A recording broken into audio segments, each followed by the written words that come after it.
આજે શહેરની અંદર દરેક મા બાપને એવું કહેવાનો ગૌરવ લેવો છે કે મારો દીકરો ઇન્ટરનેશનલ સ્કૂલમાં ભણે છે. વાસ્તવમાં તમે ગૂગલમાં સર્ચ મારજો, જેટલા પણ આઈએસ આઈપીએસ આજ સુધી બન્યા છે એમાં 96% વધારે લોકો ગુજરાતથી માધ્યમની અંદર સરકારી શાળાનો પાયો નાખી અને આઈએસ આઈપીએસ બન્યા છે. ઇન્ટરનેશનલ સ્કૂલમાં આજ સુધી એક નથી બની.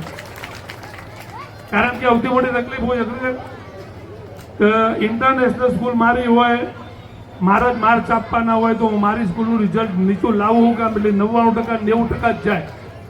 આપણને એમ લાગે કે આપણો છોકરો બહુ હોશિયાર છે. 10મા 12મા પછી ખબર પડે કે આપણો છોકરો કેટલો હોશિયાર છે. બીજું એમાં એક એવું છે કે જે હોશિયાર છોકરાઓ હતા કે જેમને પીટીસી પાસ કરી કે બીએડ પાસ કરી, એના પછી ગવર્મેન્ટની સ્પર્ધાત્મક પરીક્ષા પાસ કરી અને ગવર્મેન્ટમાં આવી શક્યા. જે ડોબાઓ પાસ ના કરી શક્યા પીટીસી વાળા બીએડ વાળા એ શું સરકારી સ્કૂલ સુધી પહોંચી શકે. પણ આપણો આજના યુગમાં શરમ આવે છે કે અમારો છોકરો સરકારી સ્કૂલમાં ભણે એવું કહેવા. અત્યારે હાલ હમણાં બૈપતજીને આપણે વિદાય આપી. કદાચ હું તો એવું કહું છું કે આ યુગનો હું એને સંત જ કહું છું, ભાઈ તું કપડા ગમે તે પણ આ યુગમાં